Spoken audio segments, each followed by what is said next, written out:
Oh, Well, it's a great pleasure to introduce our next speaker, John Coleman, who heads an institution of education in Connecticut, where I've been very pleased that they have sponsored my recent course on critical thinking and conspiracy theories. John is a very knowledgeable fellow, and his talk today is entitled Hedging Their Bets. Ukraine as Prelude. John, welcome to False Flag and Conspiracies Conference 2025. Great. Thank you for that introduction, Dr. Fetzer. It's an honor to be here. And just by way of programming, so to speak, you see my slides here. And when I change the tabs, these are changing on your screen? Yes. I think Grand. you want to All go right. to Thank slide. you. You want to Yes, go to sir. slideshow, John, to get full screen. Yes, that's great. And so we shall. All right. So good morning, everyone. I hope you have a good warm breakfast beverage this chilly morning, and we'll get off to the races here. So insert format. All right, view, and then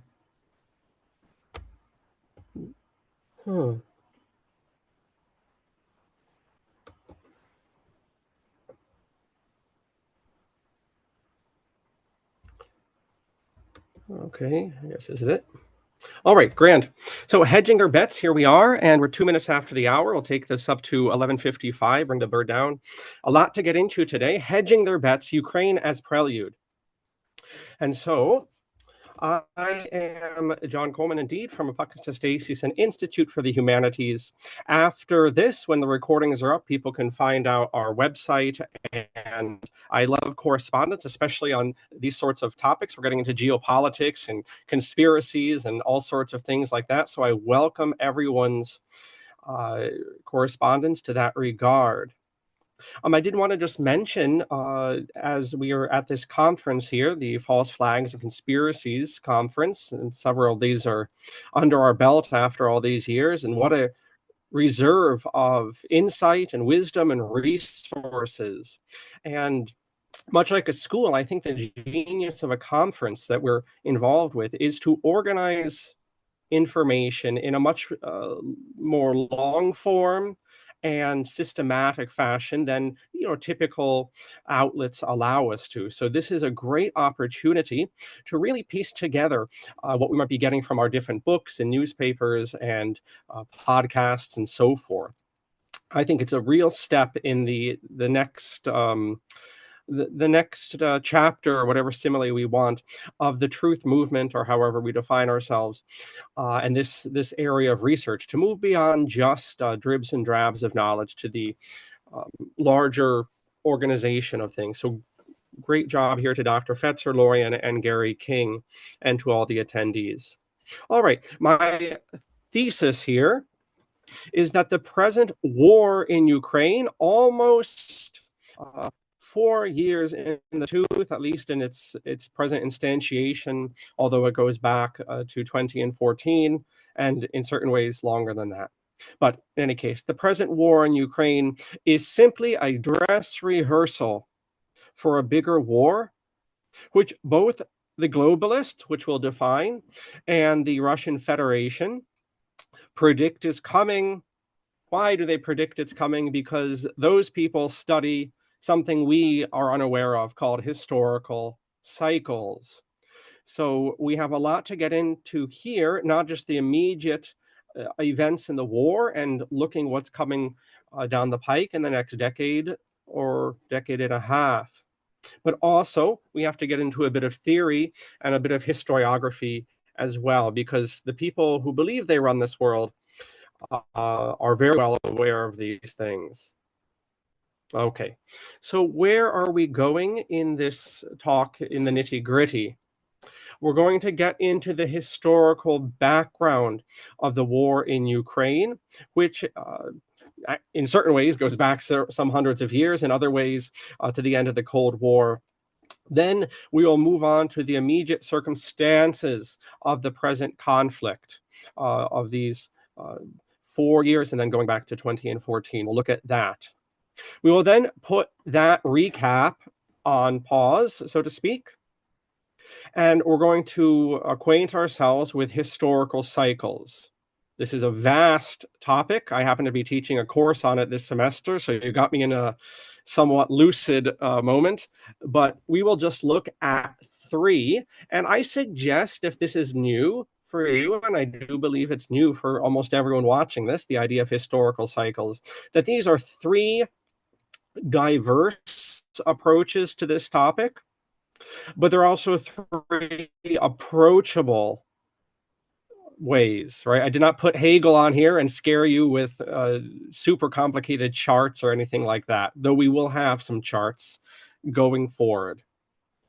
Once we get up to speed with this aspect of historical interpretation, we will return to the geopolitics of the Ukraine war and really what's coming after that. I was so taken aback, and not in a good way, to see the volume. I really was quite surprised to see the volume of recent news stories talking about this very topic: what comes after Ukraine and when's the real war coming. I was really struck with how candid a lot of media, East and West, is. Which is interesting because it doesn't necessarily trickle onto the more superficial news we might get in the car, driving to work, or on the television, or even on those podcasts and whatever. But it's there. You just have to scratch it. And you can see this morning, we're not the only ones thinking about what's coming after the Ukraine war in the big geopolitical picture.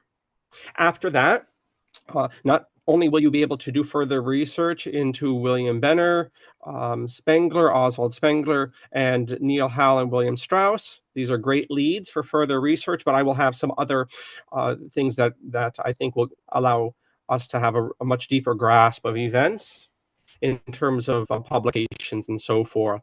And then we'll conclude our hour together thereabouts with some final remarks. Okay. So, historical background. So, going forward, I'll largely be referring to 2 power blocks for the sake of ease. One will be the globalists. We could chop that up in different ways.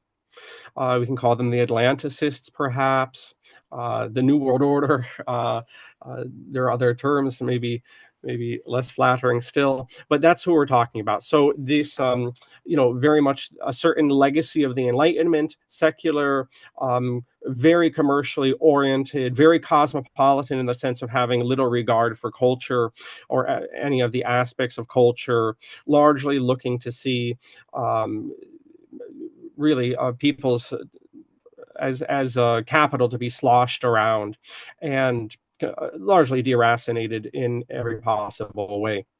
And that everything in the globalist order will be ordered towards the maximization of profits.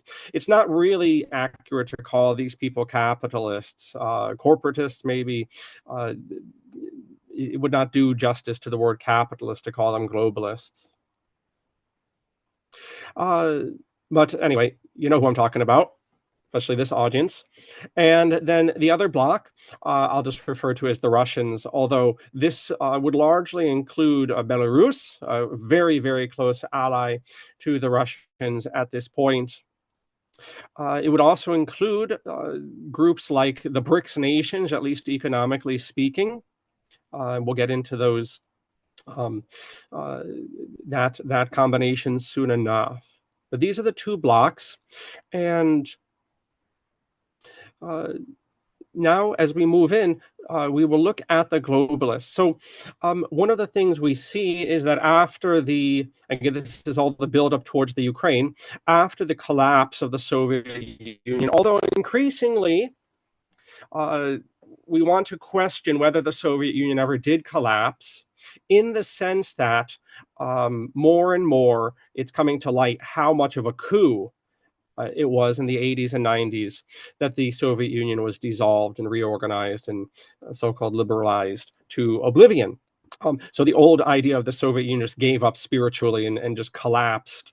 That's increasingly seen as shabby and not the whole story. But in any case, after the opposition to the West, or the people who call themselves the capitalists, we in this monopolar world after the Cold War, have since entered into a period of cultural stagnation.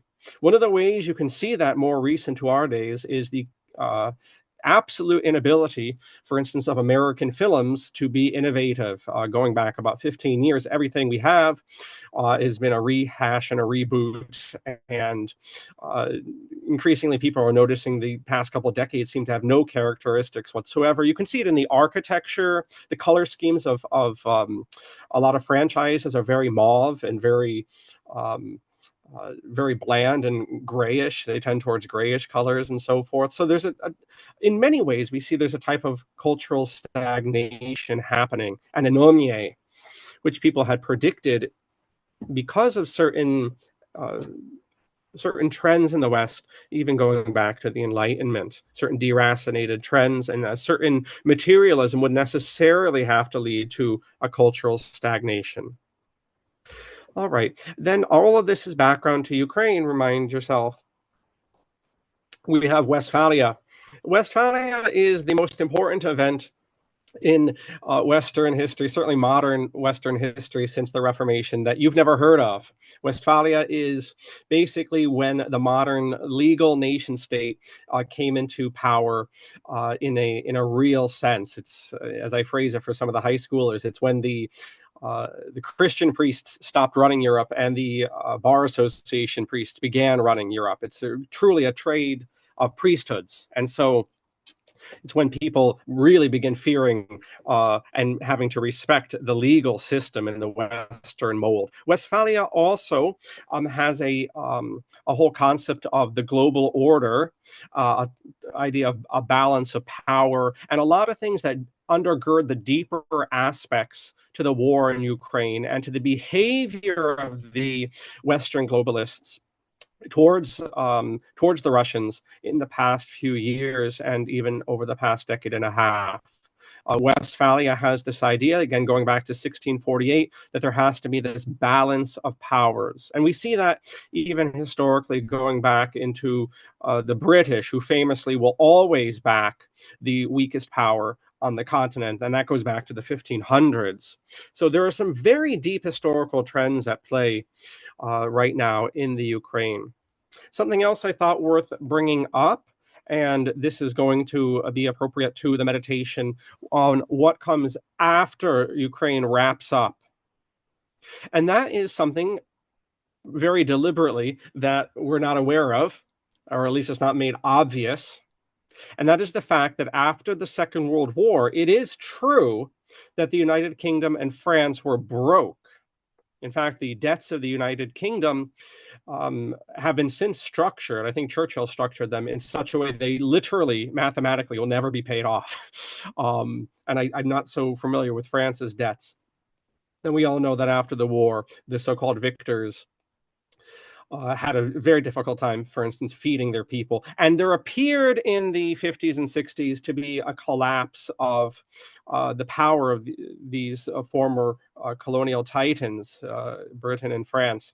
I just wanted to point out, and this is appropriate to what comes after Ukraine, is that obvious power, obvious front page power from Britain and France, yes, has receded, but that does not mean that Britain and France do not have very, very extensive military intelligence and especially economic relations with a lot of their former colonial powers. So it is worth reappraising ourselves when we see the vigor, the absolute vigor, maybe insanity, especially on the part of the British, to keep pursuing this, what would appear to be a lost cause, a long time gone lost cause of the West in Ukraine.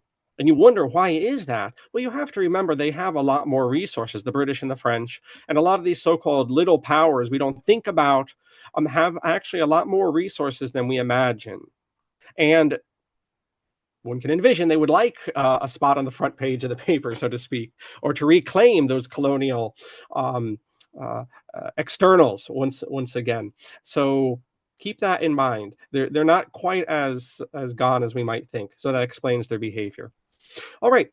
Then we have the alliance of NATO coming out during the Cold War in response to the Warsaw Pact. And I thought it worthwhile, as I was preparing this morning, to remind myself and yourselves of a statement from Lord Ismay, who was the first head of NATO after the war. And just parenthetically, I suspect he has a relationship to Bruce Ismay, whom we all know from the Titanic. I think he was one of the main owners of the Titanic or the White Star Line. I haven't been able to find the connection between NATO's Lord Ismay and that other fella a generation before, but I suspect there aren't too many people running around with that name.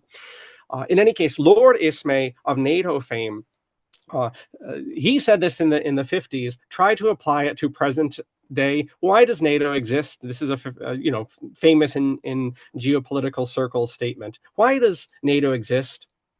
To keep the Americans in, the Russians out, and the Germans down. You can write that down after. Why does NATO exist and the Germans down? So that is their modus operandi. And NATO, like many individuals and many combinations, has found a way to reinvent itself after the Cold War, coming into attention, of course, during the Bosnian fiasco in the late 1990s. I don't even know the adjective to what they did in Libya. And of course, now in Ukraine and in other ways as well. In fact, they're trying to branch out. There's a CETO, for instance, the Southeast Treaty Organization, and it's franchising, kids. So it's still there, and it's still, I suspect and suggest, operating under the policy of so-called Lord Ismay. All right, and then finally, again, all inappropriate intermediate background to Ukraine. Remember Francis Fukuyama's End of History essay. That might be a good resource for some of you who are interested after this. So you can look up, it's not a long essay, but it very, very much a splash it made after the fall of the Berlin Wall, the end of history. This idea that the world, not that there would no longer be notable events, but that the switch up between ideologies and party factions and blocks had ceased after the Soviet Union. Now there would be this monistic, liberal hegemony forever. It had won the survival of the fittest, and that's the whole point of Fukuyama's essay there. But it gives you a good insight into how globalists see things theoretically. Okay, so that's your main power block. They're the ones we're probably most familiar with. We're largely living in their alleged territories and so forth. Russia, it's more distant from us, not just geographically, but also the information we're allowed to see from Russia and from that side of the conflict. And their developments are also screened from us. If I were to drive down into the center of town, when do I want to go on Russian websites, as I've tried, not even political websites, just cultural things and whatever, I am banned. My library, my American library, will not even let me go on to websites that end in .ru. So yes, we are screened. In any case, Russia has, since the end of the Cold War, had something of a cultural renewal, but that needs to be taken with a huge grain of salt. I think it is very much exaggerated, the nature of their cultural renewal and their focus on ethnos and the Orthodox Church and so forth. And that grain of salt has to do with the fact that this cultural renewal is state-backed. That doesn't mean it's bad, But going back to Augustus Caesar, 2,000 years, you can, and probably every century since then, you can find whenever a state tries to back a cultural renewal, it never lasts. It can obtain for as long as the state backs it, but there's an artificiality to it. So I would just bring that to people's attention. The bastion of liberalism that the Russian Federation has presented itself as may be the case, but that brings up the question: how deep is that? How deep is that? And a number of people have moved to Russia and since moved back, seeing it's not, it's not quite the way it's been presented. So a caution there, but nevertheless, it is, at least their states backing a culture. Our Western states, not only have we as a society entered into cultural stagnancy, which is a red alert, when you start recycling art and things, that also going back to ancient Rome and other civilizations, once people start recycling art, it's a real sign of spiritual decomposition. And you only decompose when you've already been dead for a while. So connect the dots, if you will. But at least the Russian state isn't actively undermining their own people. And that will get to the nature of the globalists, because there's an aspect of chaos that's going on, and that is impossible to remove from us if we want to understand what they are planning after they're done bleeding Ukraine white. It is worth bringing up two other points in the context, the intermediate context of the Ukraine war. Not just that Russia has had a state-backed cultural renewal, certainly since President Putin has come to power on New Year's Eve, the year 2000, but also the rise of the BRICS. Brazil, Russia, India, China, South Africa originally, but now it's a BRICS Plus, and it includes dozens of other secondary members. And this is shaping up. It appeared stagnant for about 10 years, but that's really just the fermentation phase. But this is proving to be a very functioning economical competitor to the West. And so what we're seeing ultimately between these two foes, the globalists and Russia, is a shift from a monopolar world after the Cold War, a hegemonic world, to use the fancy lingo, to a multipolar world as Russia sees it. And frankly, as a lot of the world following the Second World War has come to chafe under I won't say the yoke, I'll try to be impartial, but under the rulership of the Western victors of the Second World War. So there's a breakdown, and that is most appropriate to the big picture of what's happening in Ukraine, and the big picture as we move towards the concept of historical cycles is we are absolutely in a breakdown season.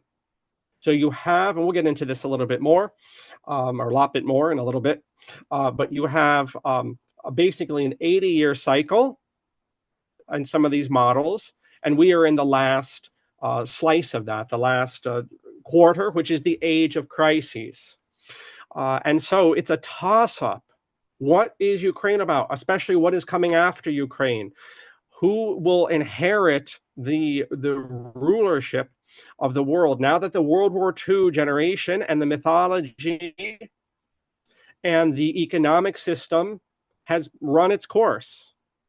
Who will inherit that? Well, it might be a multipolar world if Russia and co. have their way, and that will be led apparently by BRICS, this economic confederation. Also, finally, to understand Russia, we must understand the pivot to Asia.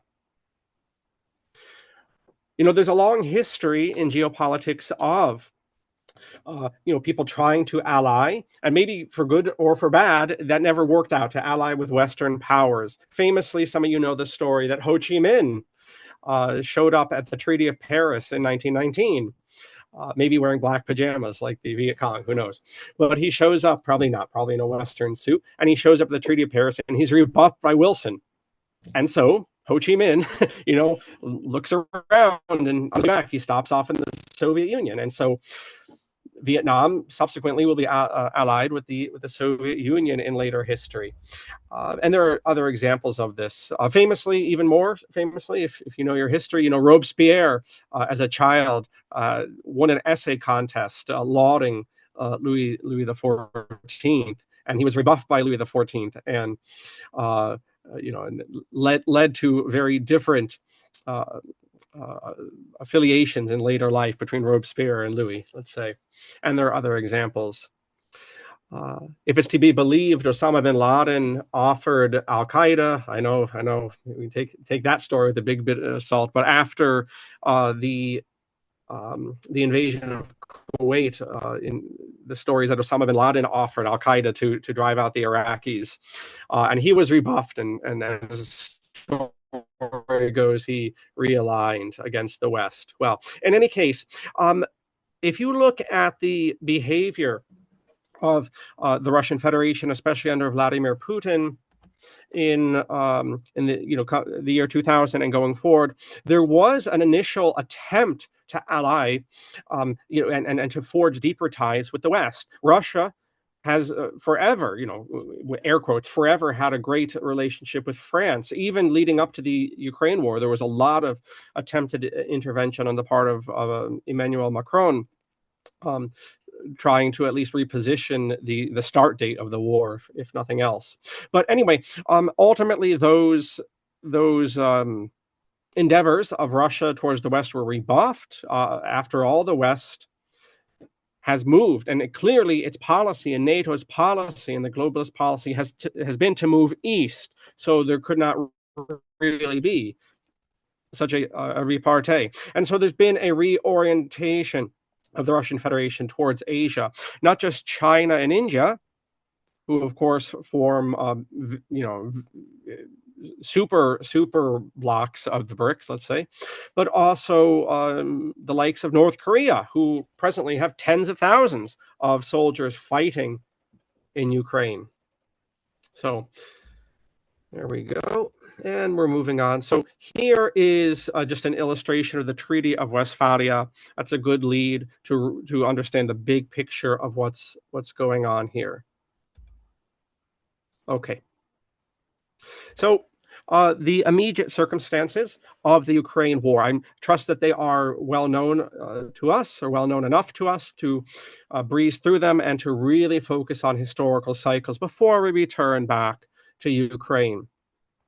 So we remember in the meta sense, the Thucydides trap, the idea that, and going back to the ancient world and the Peloponnesian War, that whenever a declining power and a rising power overlap in their spheres of interest, there will be a war. That is the Thucydides trap.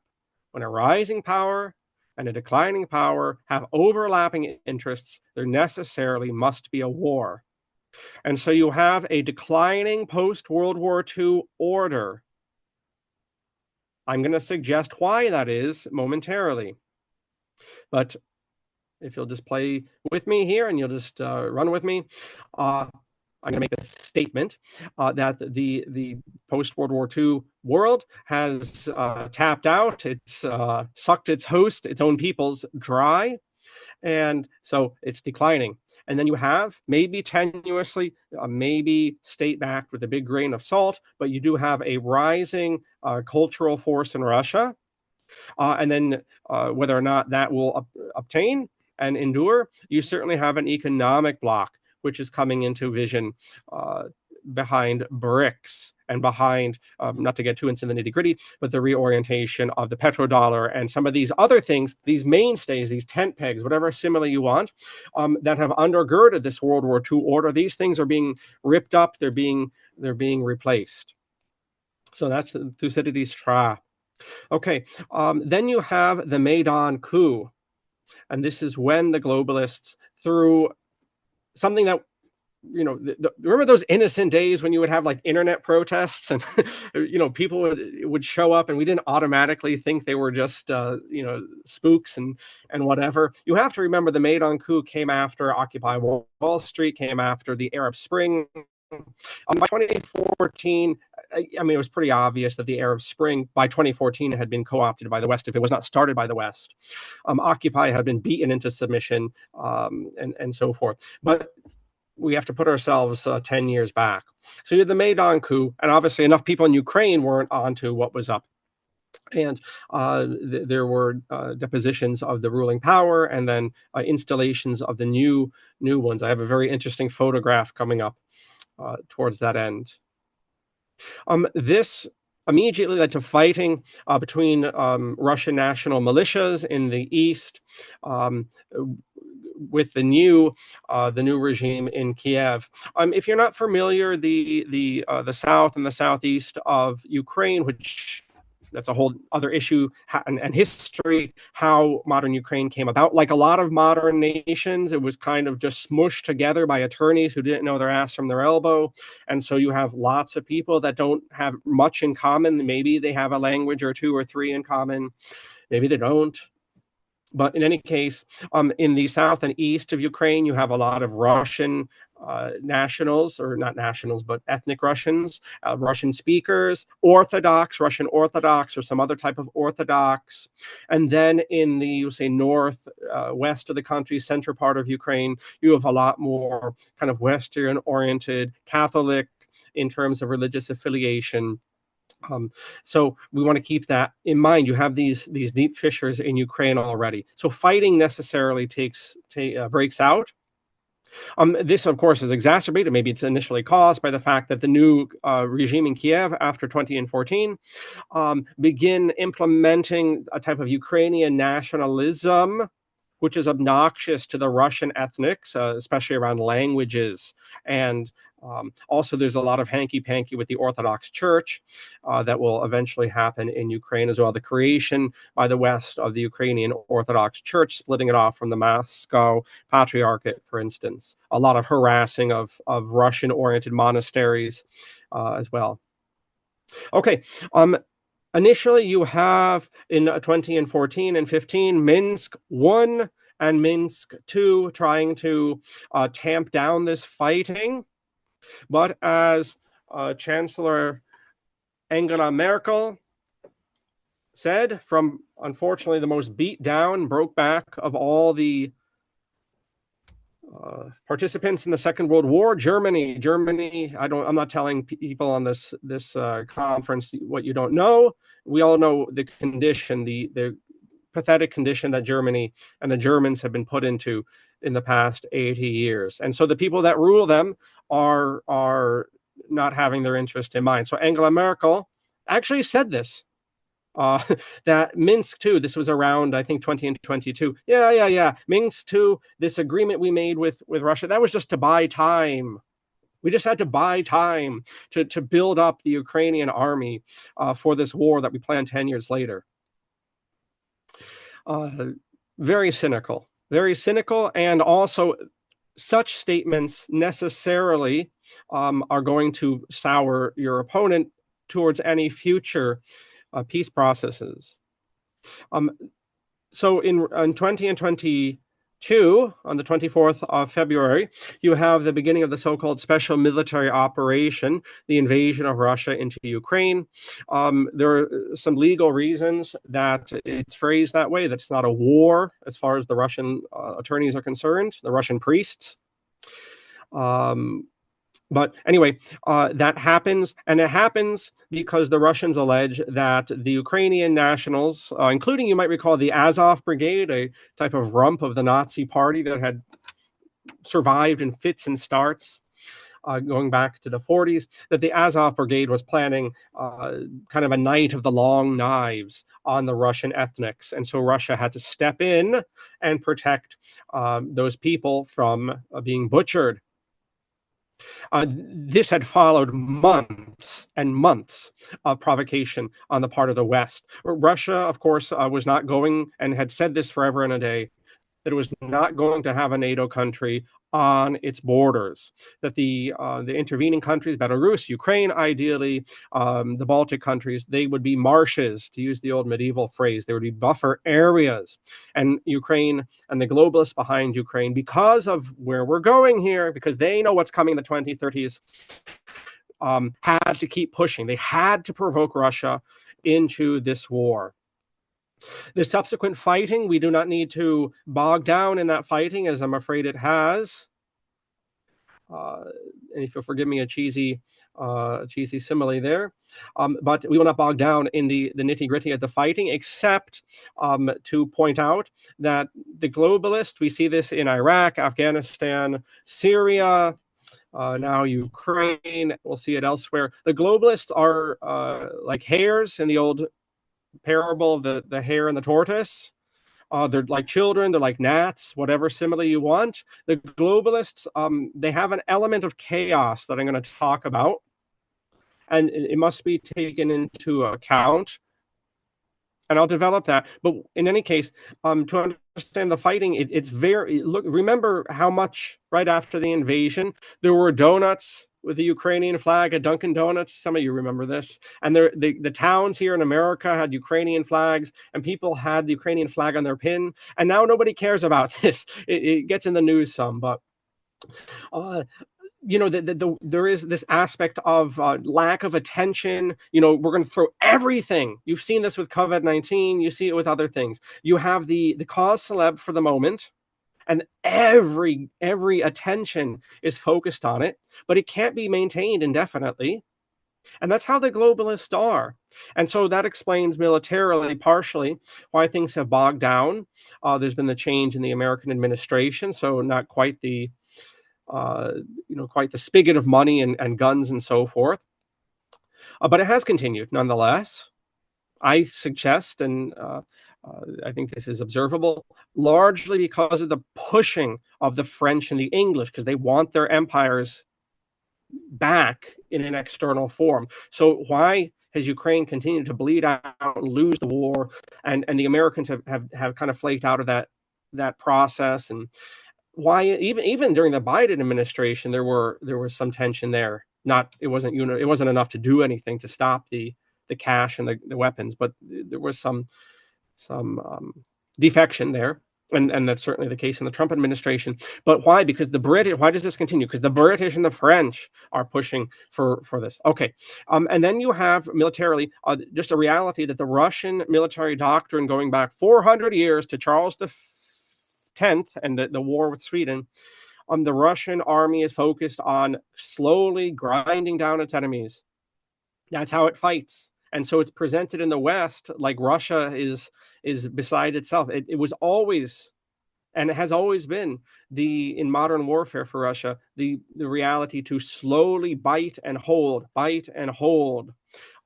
and contrast that with the shock and awe and the razzle dazzle of the West, and on to the next adventure. And what was last month's adventure? I forget. You have just two very different psychologies at work here. And we all know how that old parable of the tortoise and the hare goes. It is worth bringing up, I don't think it's brought up nearly enough, that in any war, you have a liminal space. And that means you have a space where there's no rule of law, much less morality. And so you have all sorts of trash, drug dealers, organ harvesters, white slavers, and other creeps and trash coming into any war zone. And you better believe they have the ear of various parties officially engaged. Okay. And then finally, it is worth bringing up, I hope this is one of the takeaways from this, nature of chaos. I have a painting here by Hieronymus Bosch of hell. He was a Northern Renaissance painter. And every kingdom on this earth and every ruling order on this earth has always, banked on certain things, has always had certain military, economic, spiritual, cultural strategies to survive. Can't do everything. You have to focus. And as we look at this strange Renaissance painting of hell, the harrowing of hell, as it was once called, we have to consider that the Western globalists, the thing they seem to truly bank on is chaos. They have gone from defeat to defeat in our own lives, just on their superficial adventures. Forget about the behind the scenes, which we can only speculate and palpitate.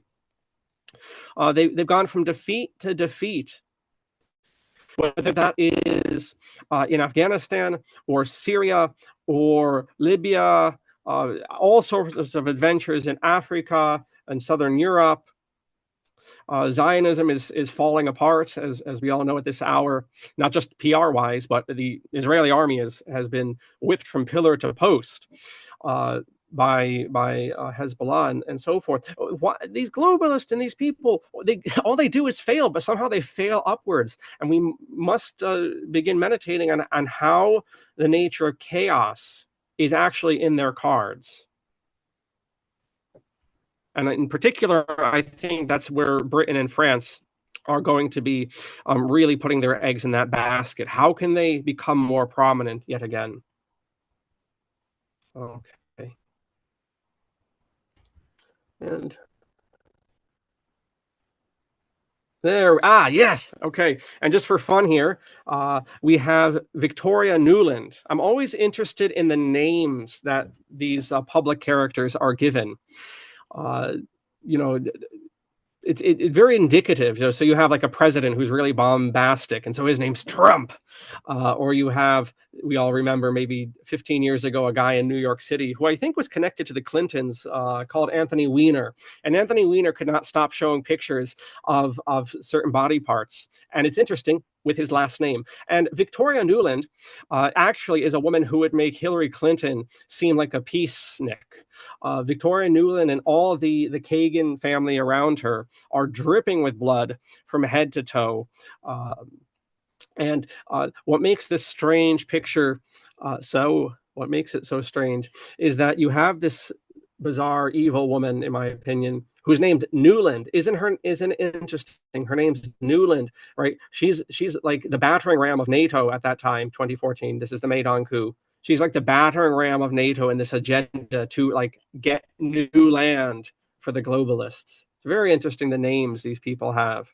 Anyway, this is like, the wolf of the Three Little Pigs, like handing out candy. In this case, this bloody woman is handing out cookies at the Maidan coup, like she's your aunt or something like that.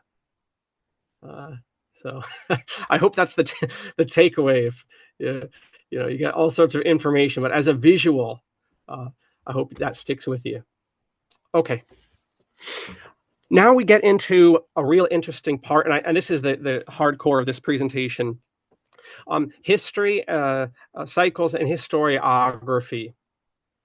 So the reality is, and this is what we're seeing in Ukraine, and this is what we're seeing after the war in Ukraine is shut down, and the real war between the West and Russia and co. begins.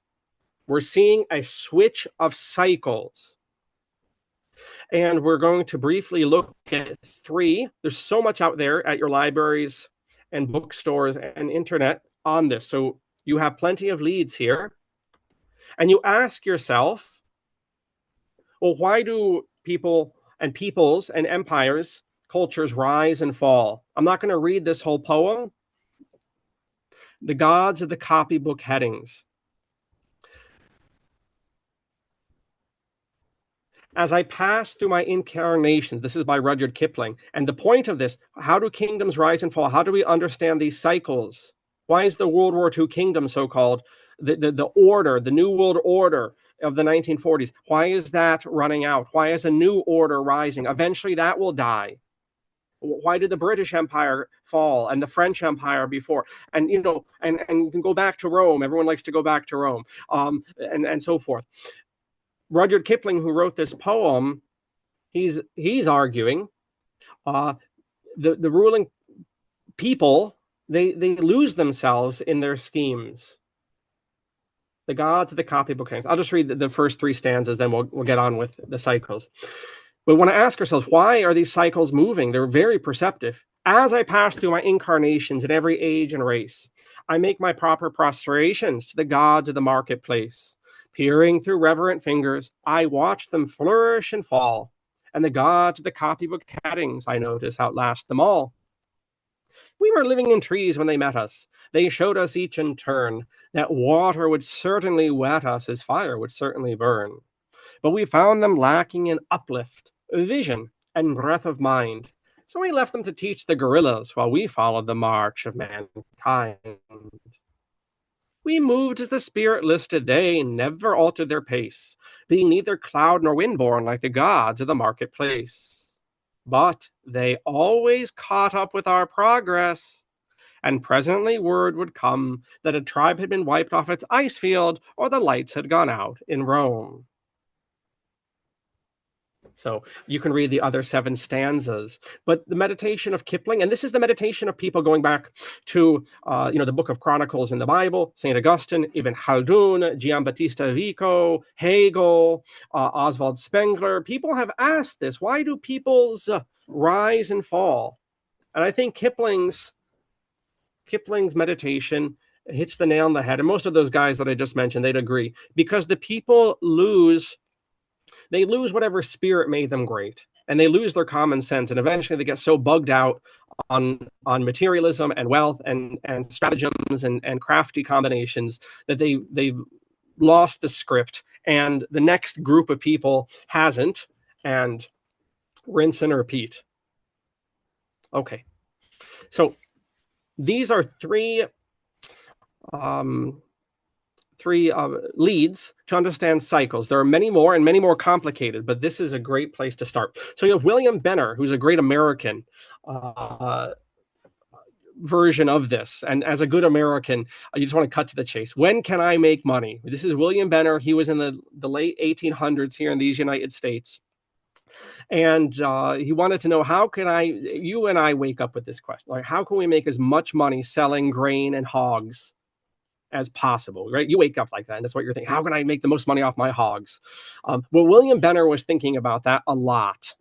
And there was a little depression in the late 19th century. In fact, people used to call this little depression the Great Depression until the weeks. And he lost a lot of money, and he would prefer not to lose a lot of money again. And so what William Benner, the American, began doing is crunching numbers like crazy.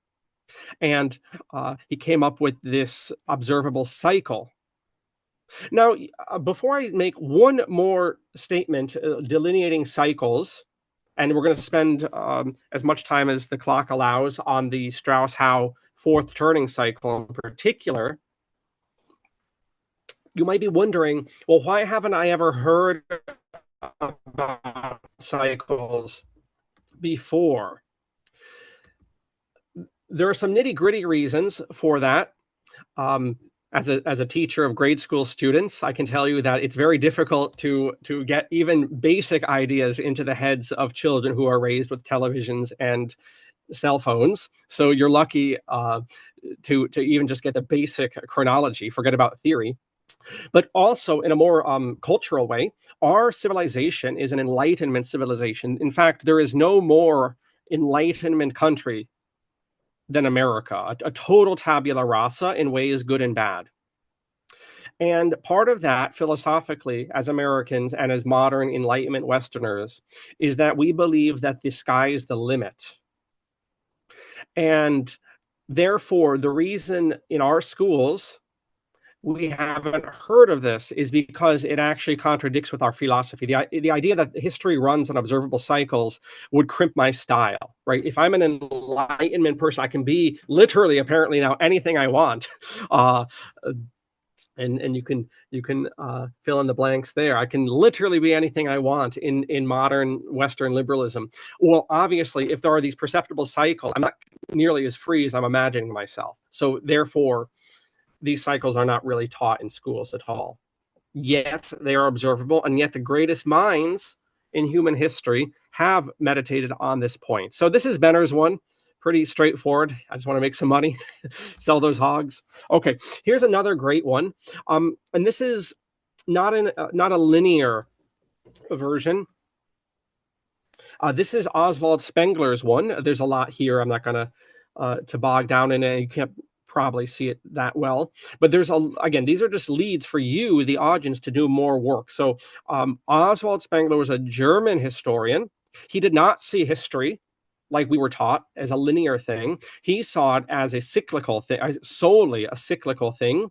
And he had this idea of different cultures going through the same cycle. So in brief, he called Western culture Faustian, the classical Mediterranean and Greek and Rome was the classical civilization, what we call the Middle East, or the Magian civilization. And he has other ones here, and he charts the similarities in their architecture.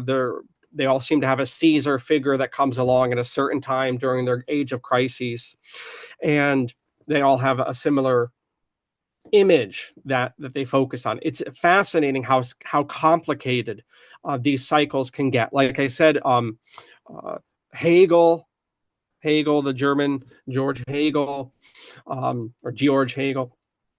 The charts would make you shake in your boots to see some of the Hegelian charts.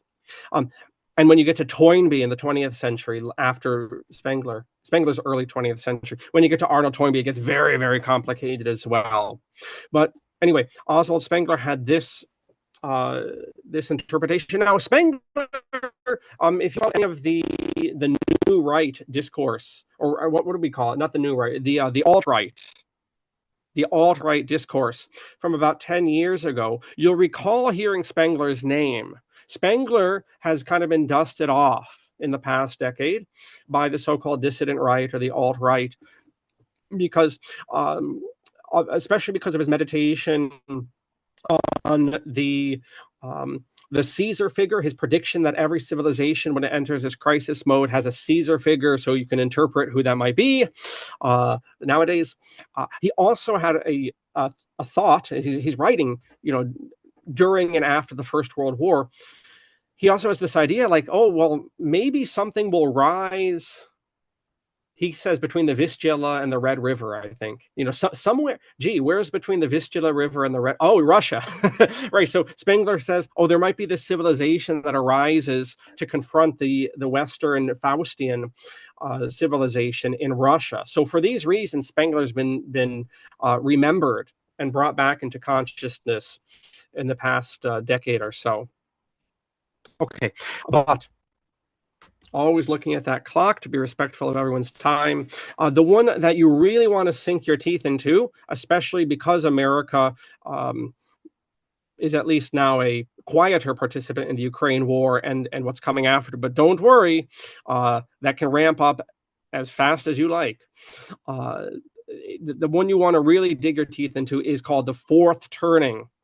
This is by Neil Howe and William Strauss. Now, William Strauss has passed on, Lord have mercy on him, but Neil Howe continues, and these two gentlemen started in the 1980s publishing on this theme of cycles. And in 1997, they really made a breakthrough book called The Fourth Turning, and they've done subsequent volumes. In 20 and I believe 23, Neil Howe published the last installment so far, and that is The Fourth Turning is Now. You can get that at your library or your bookstore, or go back to the beginning if you're watching this recording and just write me, and I'll give you the PDF file of it, and you can read it that way. The Fourth Turning is Now. And he and his confederate, going back to the 80s, had charted, especially in Anglophone, English-speaking Anglophone culture, going back to the 14 or 1500s, these gentlemen had charted observable 80-year cycles that the British and the American, the British, the English-speaking world had gone through. And so you go from, there are different ways that you can chop it up, but you go from a high, here, you look here, you go from an awakening, a cultural awakening, to a high period. These take about 20 years, If you're studying this stuff for the first time, cycles, you have to remember, you don't get hung up on, oh, it has to be 20 years, and you get really neurotic and autistic. Oh my goodness, someone's, it should be 20 and 32. No, you have to give a bit of elbow room. These are general cycles. Just like if you chop down a tree outside, you can see, a ring on a tree is about a year. Sometimes the rings are bigger or less. A year's still the same length of time. So you have to have a bit of elbow room. You can't be too neurotic about the specific dating of these things. They're about 20-year cycles. So you go from an awakening to a high to a period of unraveling. And in 1997, Strauss and Howe said that by 2010 or thereabouts, that the crisis period would come in America in particular, and that will continue for 20 years. So we are in the midst of the crisis period. And just like with Spengler in particular, and Toynbee a little bit later, you have a different personality. Each of the 4 seasons honors a different type of person, an explorer, a poet, and so forth. So you can get into that. Okay. The point is, the people who believe they run this world and that do have their hands on the levers of power, they know about these cycles. And when their children go to school, they don't study how to make money. You send your children, and I send my children to go study to be good workers for somebody. The people who believe they run this world, they don't do that. They don't waste their time with that. They already have the money they need. When their children study, they study the humanities. They study cycles. They study philosophy. Your kid's studying, numbers, bean counting, whatever the case may be. My kid, he wants to get on in life. But the kids of the people who believe they run this world, they study this stuff. They know what's up, and they're putting this into practice. Okay, so what will happen to Ukraine? Returning to Ukraine in my closing 2 minutes here. Ukraine, as I said, is being slowly ground down per the policy of the Russian Federation, per the policy of Russia going back 400 years. A part of the childlike or hair-like quality of the Western globalists is they're running around with all their schemes and all their plans, and they don't sit down. They don't, sometimes recall this, the fact that Russia has always played the long game. So what's going to happen in Ukraine is going to be exactly what happened in Afghanistan and Libya. How do you know that, John? How dare you say that? I'm going to hold you to that. Good, you should hold me to it. How do I know that Ukraine is going to drag on for another year or 2 or 3, and then all of a sudden there's going to be a week or 2 of intense crises? Vladimir Zelensky is going to get on a plane and go off to wherever they make piles of cocaine and spend the rest of his days there. The parents of Ukraine will now be able to go visit their dead kids every single day at the cemetery, and the globalists will have left them high and dry in debt slavery for the next 300 years. How do I know that's going to happen? Because that's exactly what happened in the other 2 globalists, other 3. What am I saying? 3 globalist adventures: Libya, Syria, and Afghanistan. It's the exact same thing. The war drags on, and then there's a week or 2 crises where everything hits the fan, and then things settle out. The globalists lose once again, and then they're on to their next bit. All right, but all of this is to say, to my point, that Ukraine is just a training ground. What's happening is that the British and the French are the real pushers of this. The Americans, depending on the administration, will put their toes in the water or not. And what each side is using Ukraine for is a training ground for the real conflict, which will happen on continental Europe in 2035. I want you to take a screen share here, blow it up, and you can see the resources. I recommend the Duran, the Center for Responsible Statecraft, Foreign Affairs. I don't agree with the politics of foreign affairs, but they're going to let you know what the globalists are thinking. They're pretty honest. at least in their publications. Foreign Affairs, get that at your library. And then the Valdai Club to understand what the Russians are thinking. Putin does a meeting there every year, and he just takes questions for like 10 hours.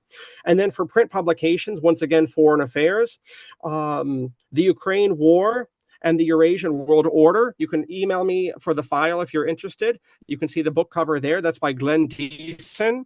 The Fourth Turning is Now by Neil Howe, and the other turning books he did with William Strauss.